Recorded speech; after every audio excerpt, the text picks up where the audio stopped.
The other part that I mentioned is, and I think this is becoming more and more one of our focus areas, is well, long form documents are just a terrible way to get the message across. Nobody reads documents front to back is sort of our conclusion. I think you all know we tend to, when you look, if you know anything about UX, people online don't read, they skim, they scroll and kind of quickly grasp and see what catches their eyes.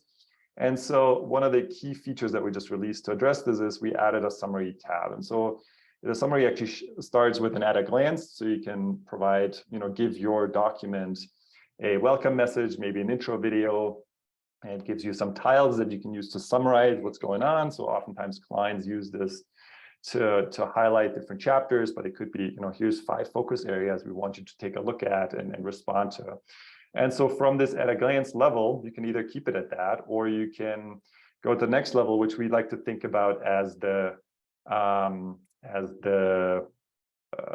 cliff notes or executive summary, level. So I'm making this big. If you saw it embedded before, you can kind of pull this up and kind of look at maybe the land use transportation part of this in more detail. And that's literally taking what you write anyways as an executive summary and splitting it up into different elements.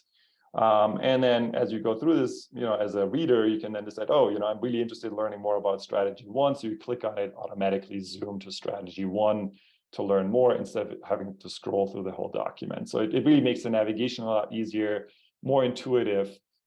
And so that's one of the key elements of how we improve documents. The other part that you see is, the work we all do it requires a lot of jargon. That's just sort of the nature of it. And while we try to write in plain language, we know that, that's a barrier. And so you can easily overlay and add the glossary right into the document where the definitions pop up instead of having to scroll somewhere to the back of the document. Another way that we think about making this easier, obviously, is pulling out your table of content as a navigation element. And then more importantly is our pins feature that allows you to bring in interactive content, because there's nothing worse than having a PDF here and then having to figure out somewhere in the city's GIS department, for example, where a land use map is.